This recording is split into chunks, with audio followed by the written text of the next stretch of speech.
അടിപൊളി കോമ്പിനേഷൻ ആട്ടോ. ഇന്ന് ഞാൻ കൊല്ലത്തേക്ക് വീട്ടിലേക്ക് പോകുന്ന വഴിക്ക് നമ്മളെ മാമൂടിനും ചന്ദനത്തോപ്പിനും ഇടയ്ക്ക് ഒരു മീൻകട കണ്ടു.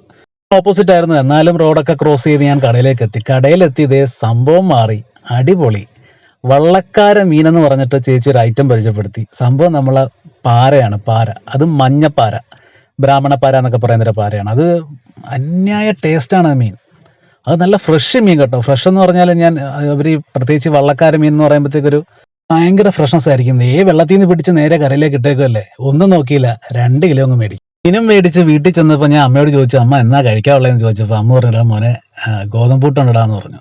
ഇതിലും വലിയ എനിക്ക് ഏറ്റവും ഇഷ്ടപ്പെട്ട സാധനമാണ് ഗോതമ്പൂട്ടും മീൻകറിയും.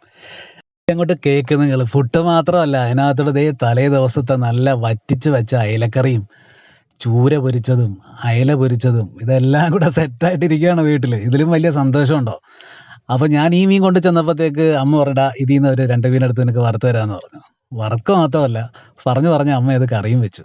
ഈ ബ്രാഹ്മണപ്പാര എന്ന് പറഞ്ഞാൽ ഈ മീൻ പ്രത്യേകിച്ച് ഈ തേങ്ങാപ്പാലിൽ പച്ചമുളക് ഇട്ടിട്ട് ഇങ്ങനെ വറ്റിച്ചെടുത്ത് കഴിഞ്ഞാൽ ഭയങ്കര ടേസ്റ്റാണ് ആ മീൻ. പ്രത്യേകിച്ച് ഇതിൻ്റെ തലയൊക്കെ ഭയങ്കര ടേസ്റ്റാണ് കേട്ടോ. എനിക്ക് ഭയങ്കര ഇഷ്ടമാണ് എൻ്റെ തല. അതുപോലെ തന്നെ ഈ പാര അമ്മ ഇങ്ങനെ ഫുള്ളായിട്ട് ഒരു മീൻ ഫുള്ളായിട്ട് ഇങ്ങനെ വരഞ്ഞ് നല്ല മസാലയൊക്കെ പുരട്ടി നല്ല അടിപൊളിയായിട്ട് അതും പൊരിച്ചു തന്നു. ഇതെല്ലാം കൂടെ കഴിച്ചു കേട്ടോ. നല്ല നല്ല ഗോതമ്പ് പുട്ടിനകത്ത് നല്ല കുളുകുളാന്ന് അങ്ങോട്ട് പാരയുടെ കറി അങ്ങോട്ട് ഒഴിക്കുക, പിന്നെ അതിനകത്ത് ഇതെല്ലാം ഭയങ്കര ടേസ്റ്റാണ്. അതിങ്ങനെ മിക്സ് ചെയ്ത് വെച്ചിട്ട് 1 മിനിറ്റ് കഴിയുമ്പോൾ ഒന്ന് ഗോതമ്പ് പുട്ടൊന്ന് കുതിരും. ആ കുതിരുമ്പോഴത്തേക്ക് അതങ്ങോട്ട് എടുത്ത് കഴിക്കുക എന്ന് പറയുന്നത് ഭയങ്കര ടേസ്റ്റാണ്. പ്രത്യേകിച്ച് ഈ പാര എന്നൊക്കെ പറയുന്നത് ഓരോ മീനും ഓരോ ടേസ്റ്റ് ഉണ്ട് കേട്ടോ. അധികം മസാലകളൊന്നും ഇടരുത്, വളരെ മസാലകൾ കുറച്ച് നല്ല ഭംഗിയായിട്ട് ഇങ്ങനെ തവ ഫ്രൈ ആയിട്ട് ഇങ്ങനെ ഇരിക്കുന്നത് നല്ല നല്ല ചൂടുമായിട്ട് അങ്ങോട്ട് കിട്ടുമ്പോൾ ഉണ്ടല്ലോ, അതിൻ്റെ ടേസ്റ്റ് സത്യം പറഞ്ഞാൽ മീൻകറി വേണ്ട. അതില്ലാതെ തന്നെ നമുക്ക് നമ്മളെ പുട്ടിനകത്തുള്ള തേങ്ങയൊക്കെ വെച്ചിട്ട് ഇങ്ങനെ തിന്നാം.